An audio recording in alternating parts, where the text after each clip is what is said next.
this conversation this evening with our own brother, Yinka Odumakin. Yinka, if you could unmute yourself. Now, as the topic suggests, we have all seen what has happened in the last month. Now, what do you think is the way forward for the young people that have come out and lent their voice and said, enough of this misgovernance, enough of this brutality? Yinka, over to you.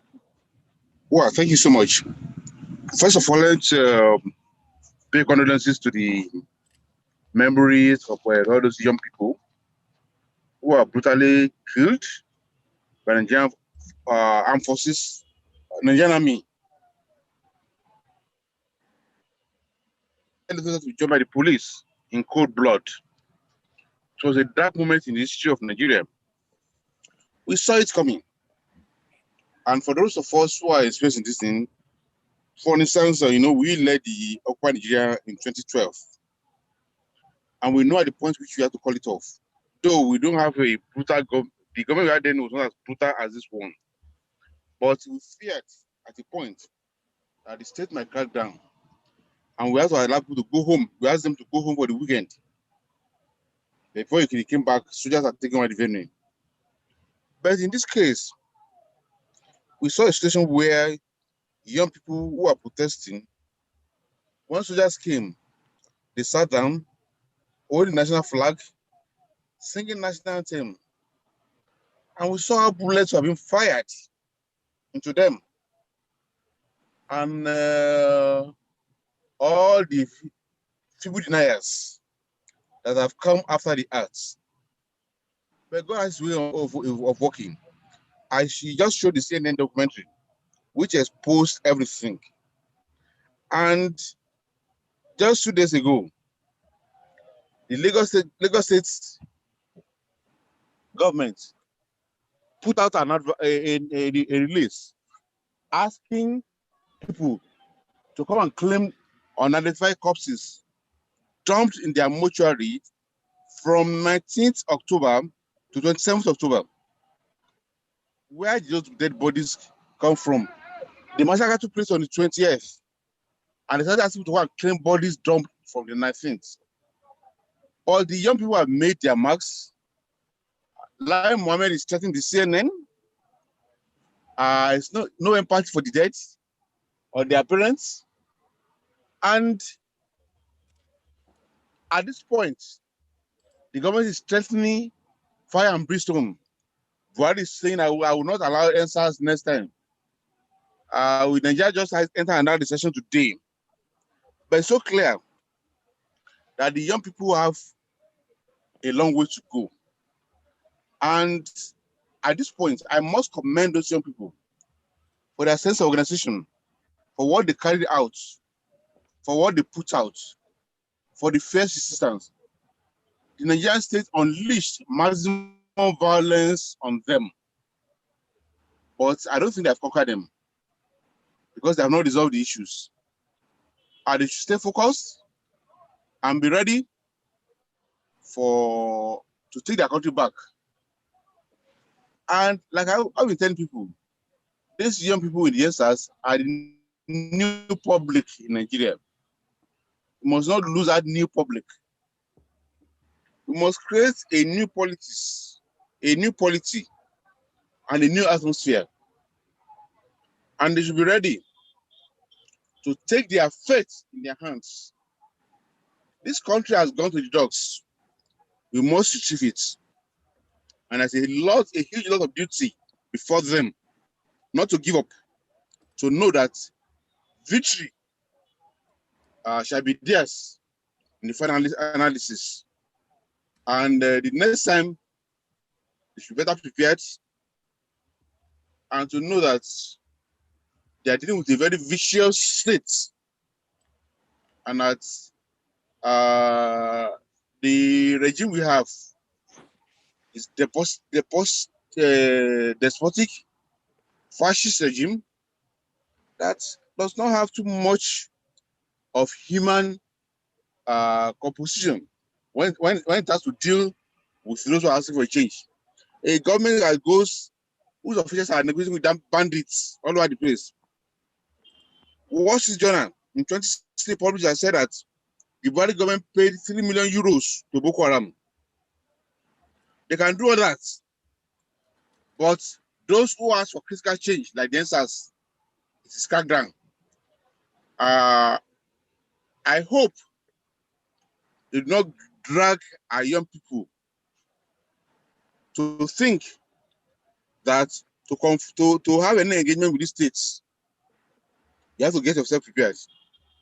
Because remember that even the world we call Boko Haram today was started as a group gathering, holding, rally, all kind of thing. Until they kill Yusuf and Boko Haram change tactics.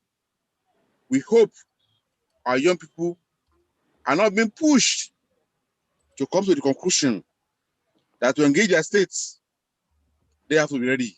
So, Thank you very much for that submission.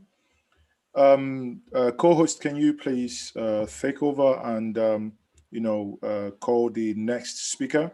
There is something critical here that Yinka Odumakin mentioned.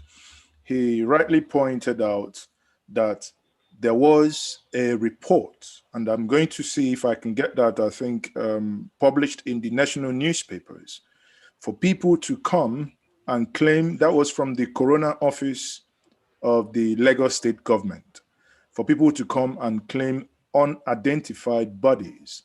Now, the question that would ordinarily, bother anyone here will be, where did those bodies come from?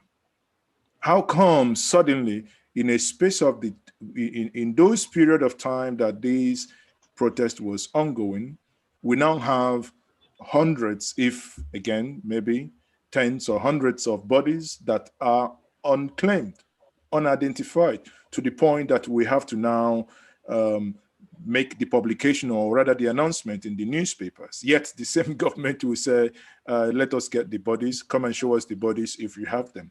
But again, you go into the newspapers announcing for dead bodies to be claimed. What an irony. Chidi, over to you, sir.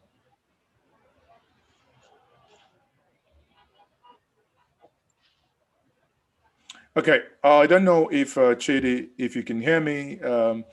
I would want to, at this point, bring in the Amazon of the Niger Delta, that is in the person of Ankyo Briggs. Ankyo, thank you very much for joining us this afternoon, and rather this evening.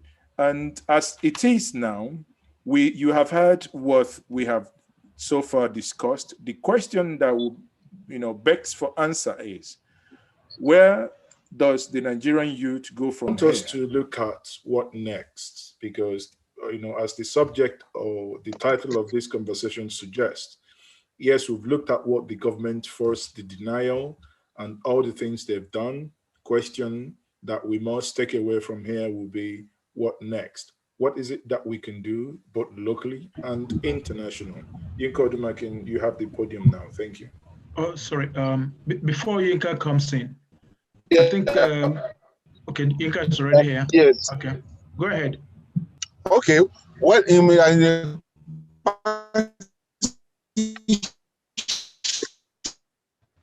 makes us shows that clearly there may not be full appreciation of what we are fixing.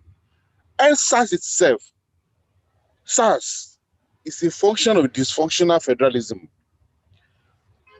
And SARS was more pronounced in the southern part of the country. Why?